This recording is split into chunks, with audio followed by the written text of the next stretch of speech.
Yes, I am.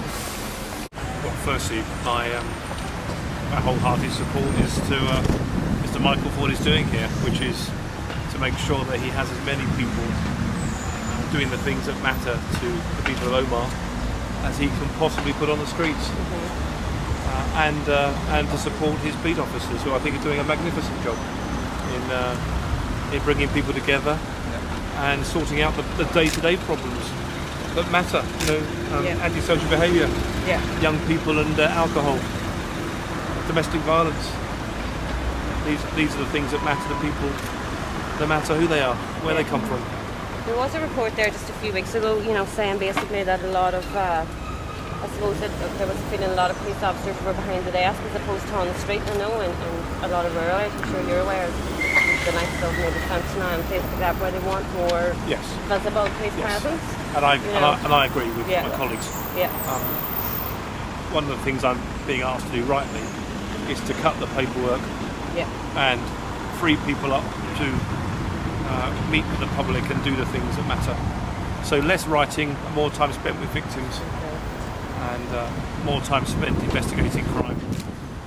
With the reorganisation, we'll be able to centralise functions to maximise resources as well. Absolutely. And this is the next stage.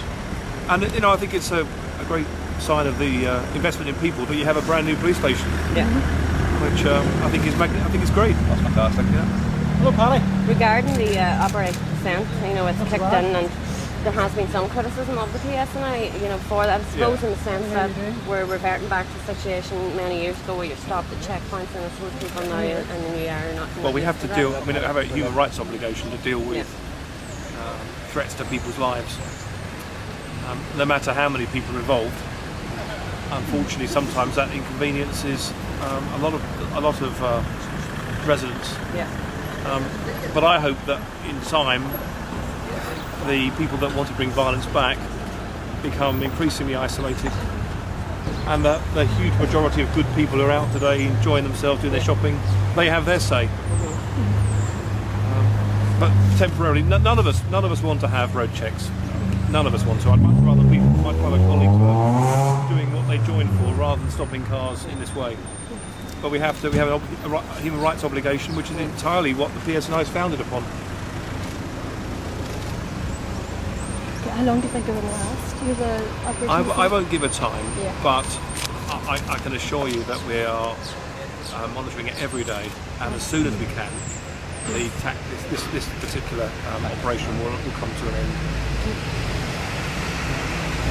Do you feel that I suppose we're well placed now to take forward that strategy of community policing as opposed to, I suppose what we've been accustomed to? I think we're going to have to cut the paperwork, and write less and do more. There's been a lot of regulation, which has been necessary in building the PSNI, but I think the time has come to challenge now some of that, and trust the people, and trust my colleagues to put that time they save back into the lives of families and victims and communities. And that's what my commitment is. I've got to persuade people it will be better by doing that. And I think it will be, most definitely. That's great. Thank you very much.